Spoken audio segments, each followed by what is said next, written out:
Thank you very much for joining us today, everybody. Welcome to TokYo-Yo Talk. My name is T, and I'm very, very pleased to be joined by Will Prater of One Drop today. How's it going, man? It's good. Hey, everybody. So thank you very much for doing this today. I know I've been trying to set it up on my end. It's been really tough to get the time, but thank you so much for making man. Time zone differences are rough.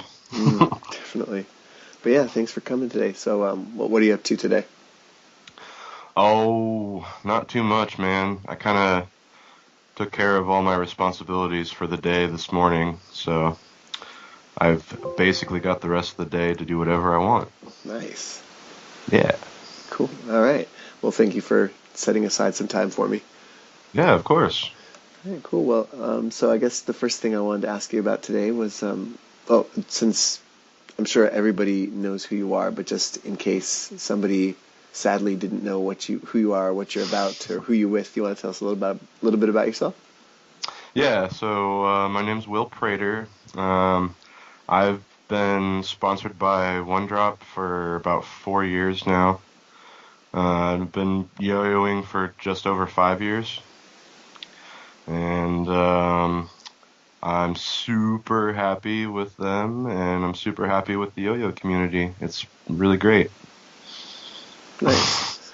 Wow, so you got sponsored pretty quickly after you started then? Yeah, about a year after I started playing. How did that come about? Well, I actually live here out in Eugene, so the shop is really close to me. And I met I met the owners of the company just through a job that I was working at the time. So it was really just kind of happenstance and like random luck. But I got interested enough to, get a yo-yo from them. And initially I thought it was just going to be like, something to kill a little bit of time with. And I hadn't really given it much thought or like realized how much of an impact it would have on me. But yeah, after I picked up my first unresponsive yo-yo, it was like very quickly an obsession for me. So I don't know, it just kind of like was really practicing a lot for the first year, like probably more than 40 hours a week. Wow. Yeah, and I was working, I was doing like school stuff, going to college, and just working really part-time, like, 2 or 3 days a week. So yo-yoing was great because it was basically free, It's like a one-time purchase of a yo-yo, and then I don't have to really spend any money on it anymore. So that's how it happened, man. I just was practicing a lot, and I was hanging out with the guys at the shop all the time. And yeah, eventually they just asked me if I wanted to be on the team, and it was like a no-brainer for me. Wow. So it just pretty much happened naturally, just like... Yeah, it happened really like naturally and organically. It felt like it was never really like my intention to get sponsored either. It just kind of fell into place, And I don't think that I would have taken a sponsorship offer from any other company just simply because I didn't really know any other people in the community at that time, They definitely have a special flavor, One Drop, right? Like there's something about them that's quite different, I think, from other companies. Yeah, I mean, it's easy for me to say that I am, part of the best team that's out there. And it's not, I mean, obviously that's totally subjective because we've never been known to have a great team of contest players or anything like that. But the family dynamic that we do have, I think, is, second to none as far as my experiences and like talking with people who are sponsored by other companies and all that. I mean, I think we're definitely the least pressuring company as far as like, if you get on the team, like there's no expectations really at all. Like the only expectation that I know of is like you just need to, be a good advocate for the community. Nice. That's kind of the perfect way to support your people, your players, right? It's just to say like go be happy, do your thing. Yeah, and it's whatever our team members feel comfortable doing, like that's what they do. And I think that because of that, it's so much easier for our team to just stay positive in the community and like always be a good role model for like newer players and even more experienced ones. I just think that because of the expectation, which is basically nothing, it makes it really easy for all of our team members to just feel really comfortable and like do exactly what they want to do and not have to do anything they don't want to do. Mm-hmm. That is really important. Yeah.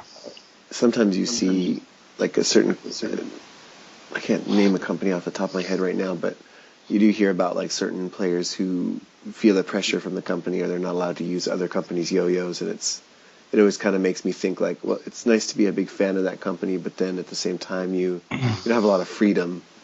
Yeah, that's an interesting dynamic to look at as well. I think that what it really comes down to is just your sponsor needs to be a good fit for you, and obviously what you want to do is different based on who you are. Like most of the people who are sponsored by Yo-Yo Factory are trying to do well in contests and all that, and that's all well and good by me. That's just not what I personally am interested in. Kind of going off the competition thing that you said, so are you interested in competing at all, or do you prefer to just go to contests and hang out, or just stay away from the whole scene in general? How do you feel about the competition scene? I mean, I'm pretty active in the contest scene, just not like on stage. I've been going to as many contests as I can in the last 2 or 3 years, and just I've really been trying to work on having like sales tables at the contests. So primarily I've been just doing that, and I like that kind of format better for trying to interact with people, because I think it makes not just me, but like any player who is like selling product at a contest. I think it makes us more approachable because it's like okay for people to come up and ask you questions, you know what I mean? So mostly I just really enjoy like being able to do that, and just trying to like make connections with people through just talking. And I mean, I've done contests in the past, and I've done okay. I've never really tried that hard to win, but I think the last season that I really tried to like actually compete was maybe 2015, and I ended up like maybe a few slots out of making finals at a couple of the bigger West Coast contests out here. So and that was with essentially a real freestyle. Like it wasn't a routine that I had rehearsed or anything. I just got up there and did some stuff. That's pretty good for just going up and doing some stuff, almost making finals. Yeah, man. I mean, I had a lot of really good advice and a lot of really excellent players to talk about, theory with, essentially.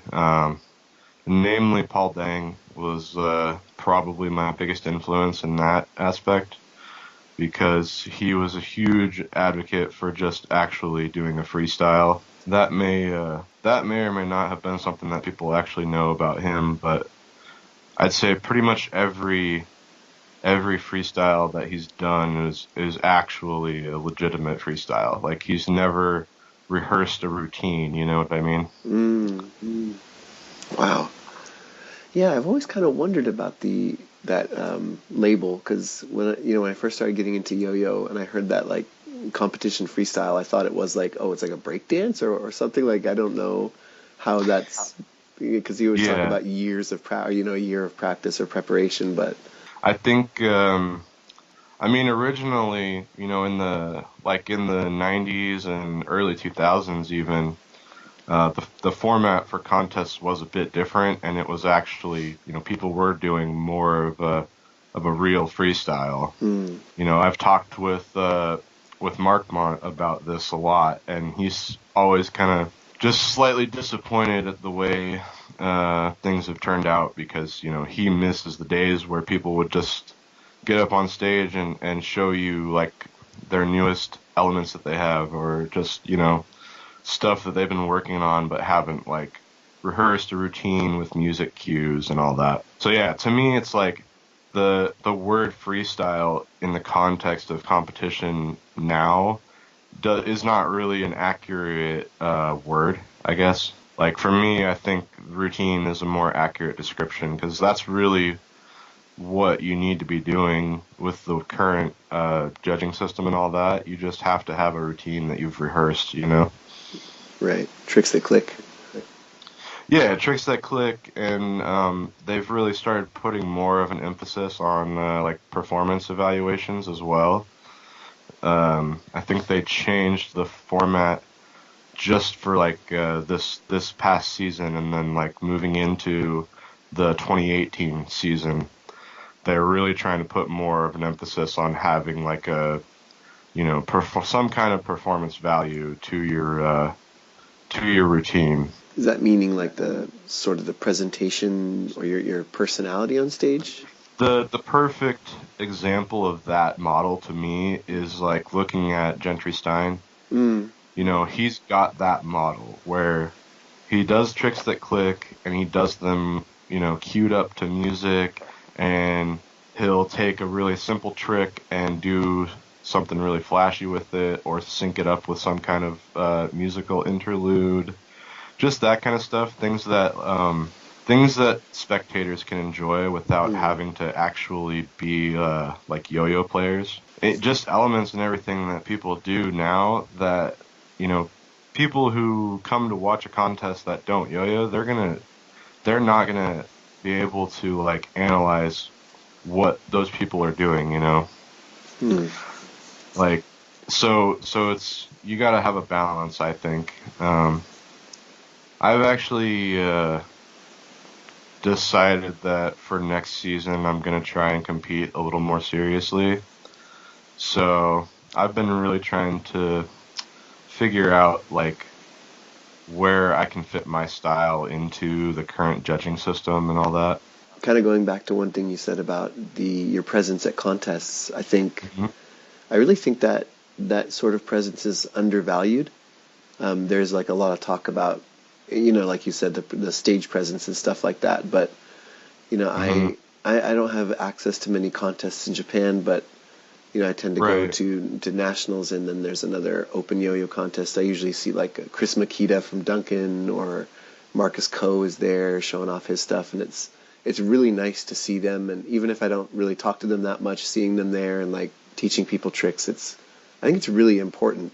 Not just getting on stage, but just being there as a Yeah. face and being nice to people. Absolutely, man. That's the number one thing for me. You're never gonna draw in new people unless you're friendly and all that. And it's like people can fanboy or like idolize over their favorite player all they want, but without some kind of real human interaction, I don't think they're ever really gonna be like fully immersed in this community. You mentioned about trying to incorporate your style into competition more, and Yeah.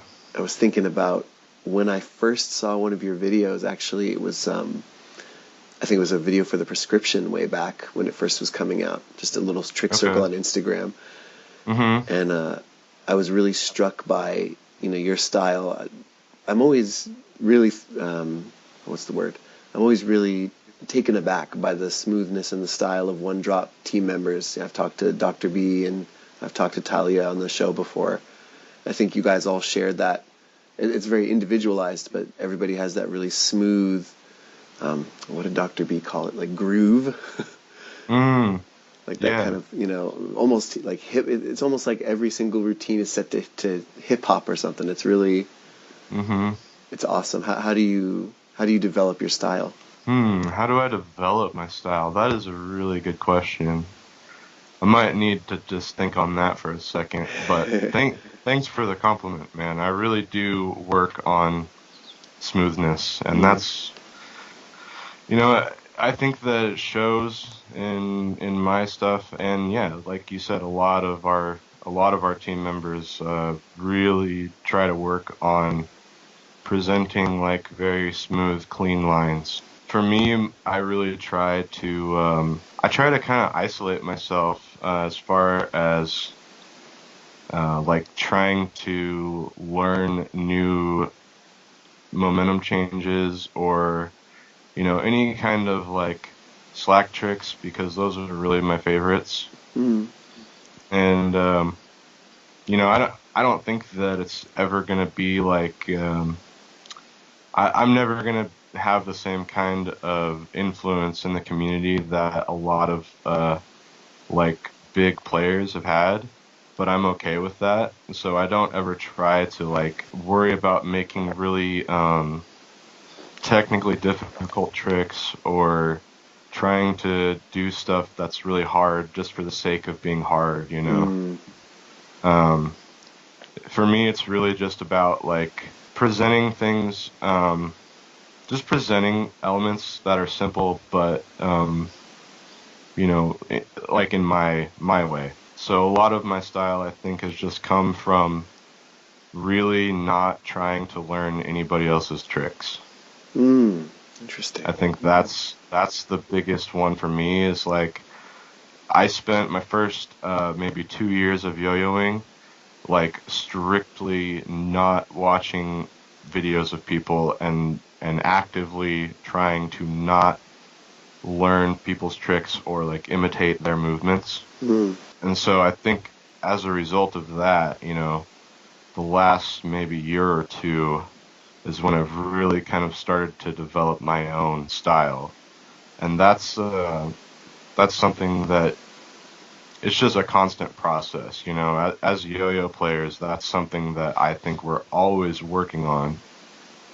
And style is like, ever changing as well, or evolving in a way. So more recently, I've finally started really trying to break down like videos of other players that I like. I'll try to find like a specific movement or something and not really focus on like the strings or what their hands are doing, but kind of like looking at their entire body versus the actual yo-yo on the string and seeing like how they're manipulating the yo-yo to cause direction changes and stuff like that. So now it's like the more stuff that I try to mimic is like just certain direction changes that people do, and like trying to maybe go back to older tricks that I've done and change the timing on them or something like that. So it's like a process of refinement. Yeah, I think it's really important to always be going back to your older stuff and constantly trying to tweak it, a little bit here and there. That was interesting what you said about not learning other people's tricks. That's always like the thing that many people have said, and I've heard on the show a lot, is go and learn other people's tricks. That's always a big step, but I think that's a unique approach to say, no, work on your own style. You can go and look at other people's stuff later. Right, and obviously, there's certain like compulsory elements that we should all be learning, but one of the biggest complaints I have about the community in general currently is the fact that a lot of newer players are basically doing that. They're going online and watching all these tutorials and learning really, incredibly difficult tricks, but they don't have any style to to their play. They're just kind of robotically doing all these insane elements from like Zach Gormley or some of these tech players, you know. Some of the other guys who really stand out to me as far as like really driving the community as far as their trick creation, I guess would be like you know, some of the bigger players like Andrew Bergen. I think his style is really influential to a lot of the newer players. Who else maybe? Like Ahmad Charisma. I think he's a really influential tech player. I think a lot of people really try to imitate his stuff. So I don't know. I think that it's cool and all, and a lot of the newer players are just insanely talented, but they really have no idea about what it takes to create your own style and like incorporate, you know, your personality into your yo-yo playing, or you know, being able to portray like a certain level of confidence, conveying some kind of a message with your yo-yoing. Yeah, what you said about the kind of emulating things robotically, that's definitely... Yeah, it's always kind of a shame when I see like really talented people going on and saying like, I need new tricks. And someone says, okay, well, go look at cabin tutorials or go look at, you know, this other stuff. And you're right. Now I'm thinking like, well, no, if you're that good that you can learn a cabin tutorial, then you can go expand yourself by yourself, right? I guess. You should be able to. But some people just, they just haven't tapped into that, that creative like vein in their brain, you know, because they don't even, I feel like they don't even think about it. They don't even think about trying to do something that they've never done, or like trying to create some kind of movement that seems unique, or, you know, just actually just playing. One of my biggest things that I do recently is just put on some music and just play, and really not try to consciously think about what I'm doing, and just really try to like let things happen when I'm playing. Yeah, I need to listen to music more when I play. I find that I almost never do, so that when I do, I get overexcited, tend to like lose track of what I'm doing. But yeah, it's so important to like just kind of zone out a bit. Yeah. And, you know, that's not really for everybody either. I mean, again, you know, people who are trying to do well in contests and create routines, like, that philosophy is just never going to work for them.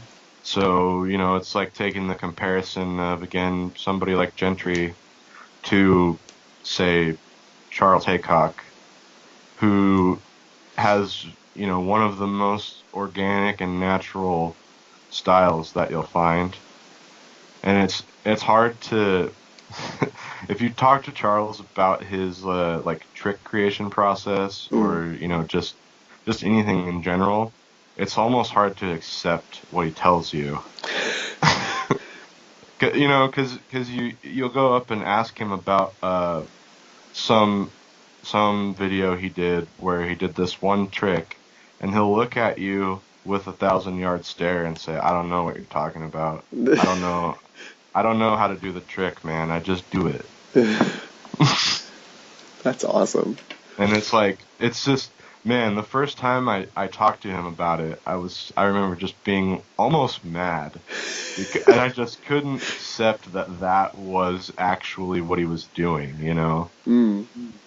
Like, I thought maybe he was just trolling me or something, like, but then, no, you know, I hung out with him more and more, and that's just the way it is, man. It's really a stream of consciousness for players like him, and Jensen too, nowadays, you know. For me, that's my aspiration, is to just be at that level where I can basically just play on stream of consciousness and not really think about stuff, and my tricks never have to be like so incredibly amazing that everybody wants to learn them and recognize me, you know. I'd rather make one real connection with a person than have like a million fanboys.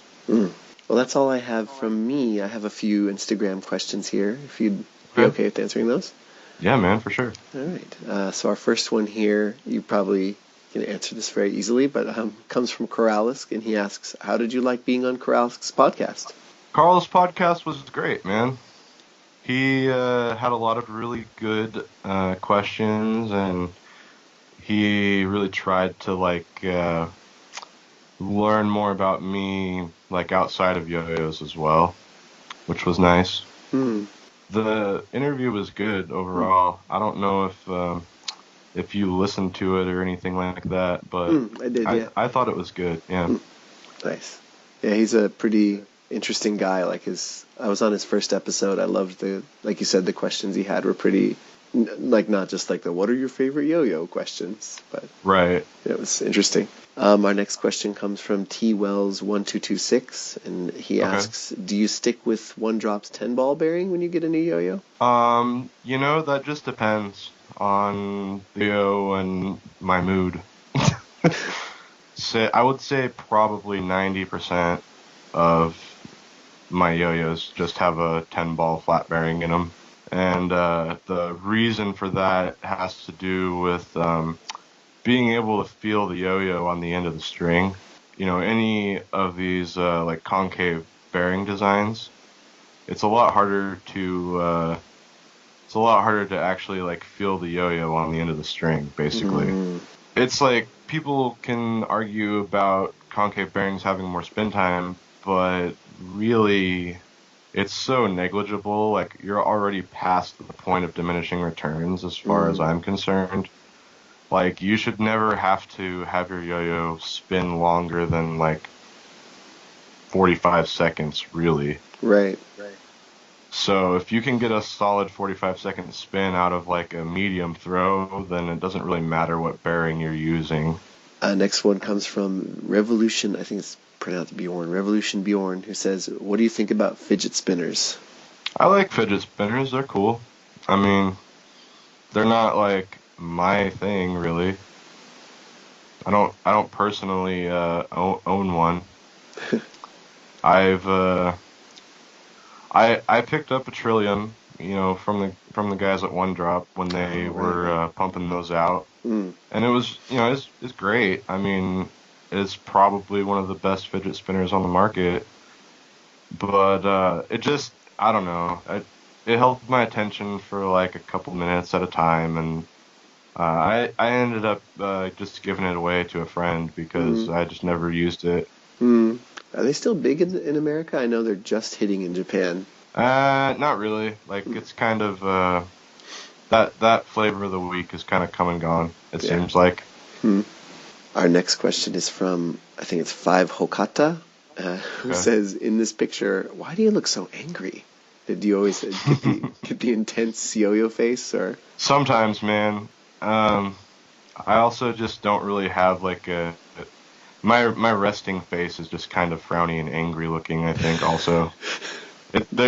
Yo-yo pictures are hard because I either usually look angry or my mouth is wide open or my tongue is sticking out or whatever. Yeah.